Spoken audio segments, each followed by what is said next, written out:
বিসমিল্লাহির রহমানির রহিম। আসসালামু আলাইকুম। আর একটা নতুন ভিডিওতে আপনাদের স্বাগত। আজকে আমি জর্দা বানাবো। জর্দা বানাতে কী কী উপকরণ লাগে সব কিছু দেখতে পাবেন এই ভিডিওতে। আসুন আমার সাথে।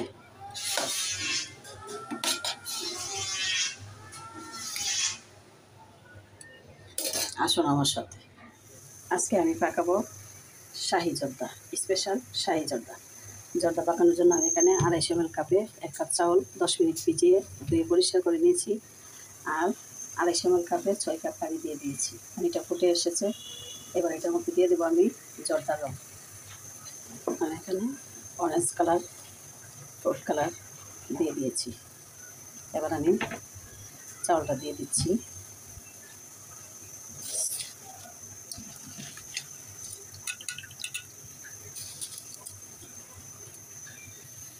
আমি চালটা দিয়ে দিয়েছি।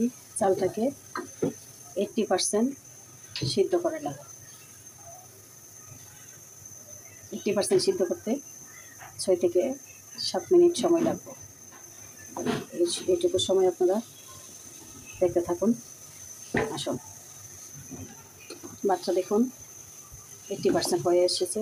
এবার আমি এটাকে ছেঁকে নেব। দেখুন, এটাকে আমি ছেঁকে নিয়েছি। এবার নেড়েচেড়ে ঠান্ডা করে নিই এবং ঝরঝরা করে নিই।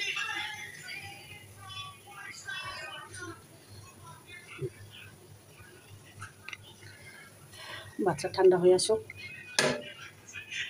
এবার আমি একই পাতিল বসালাম, বসিয়ে এটার মধ্যে দিয়ে দিচ্ছি ঘি। আমি দিয়ে দিলাম 1/2 কাপ ঘি। আপনারা শুধু তেল দিয়েও এটা করতে পারবেন, আবার ঘি তেল মিশিয়েও করতে পারবেন। আমি শুধু ঘি দিয়েই করছি। এখন দিয়ে দিচ্ছি 5টা এলাচ আর 2 টুকরা হালকা। আমি দিয়ে দিলাম কিছু বাদাম, কাজু বাদাম আর পেস্তা বাদাম। এগুলোকে একটু ভেজে নিব।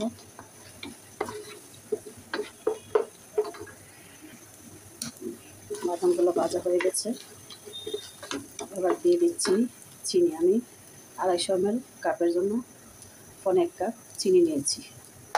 মিষ্টিটা আপনারা আপনাদের পরিমাণ মতো দেবেন। আর জন্য 1/2 কাপ পানি দেবেন।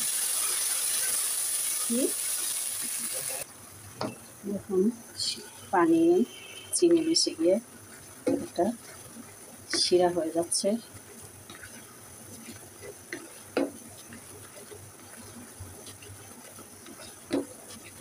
এবার আমি দিয়ে দেব চালটা। শিরা হয়ে যাচ্ছে। চালটা দিয়ে দিলাম। এবার ভালো করে নেড়েছে 20 মিনিটের জন্য ঢাকনা দিয়ে রেখে দিচ্ছি।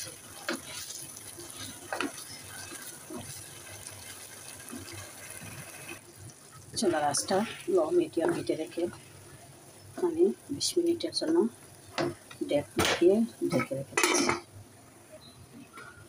20 মিনিট হয়ে গেছে। আমি এটাকে নাড়াচাড়া করে দিচ্ছি। একটু পানি রয়ে গেছে মনে হচ্ছে।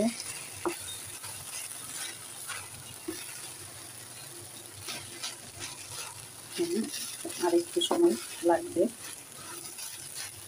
আর একটু সময় রেখে দিচ্ছি, তারপর আপনাদেরকে দেখাচ্ছি। দেখুন হয়ে গেছে।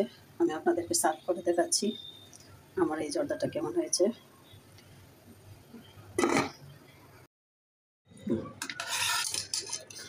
দেখুন আমার জর্দা হয়ে গেছে। আমি এবার আপনাদেরকে সার্ভ করে দেখাচ্ছি। এই দাঁড়া, এটা হাইস না। দেখুন আমি সুন্দর করে মিষ্টিটাকে সাজাচ্ছি। আমি মাওয়া মিষ্টি কিনে এনে এখানে অনেক সুন্দর করছি।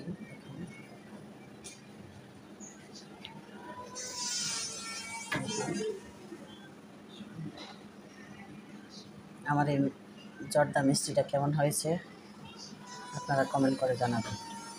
আমার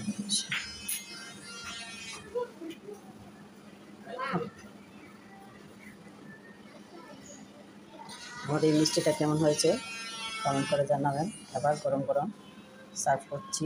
সবাইকে ধন্যবাদ জানিয়ে এখানে শেষ করছি। আল্লাহ হাফেজ, আসসালামু আলাইকুম।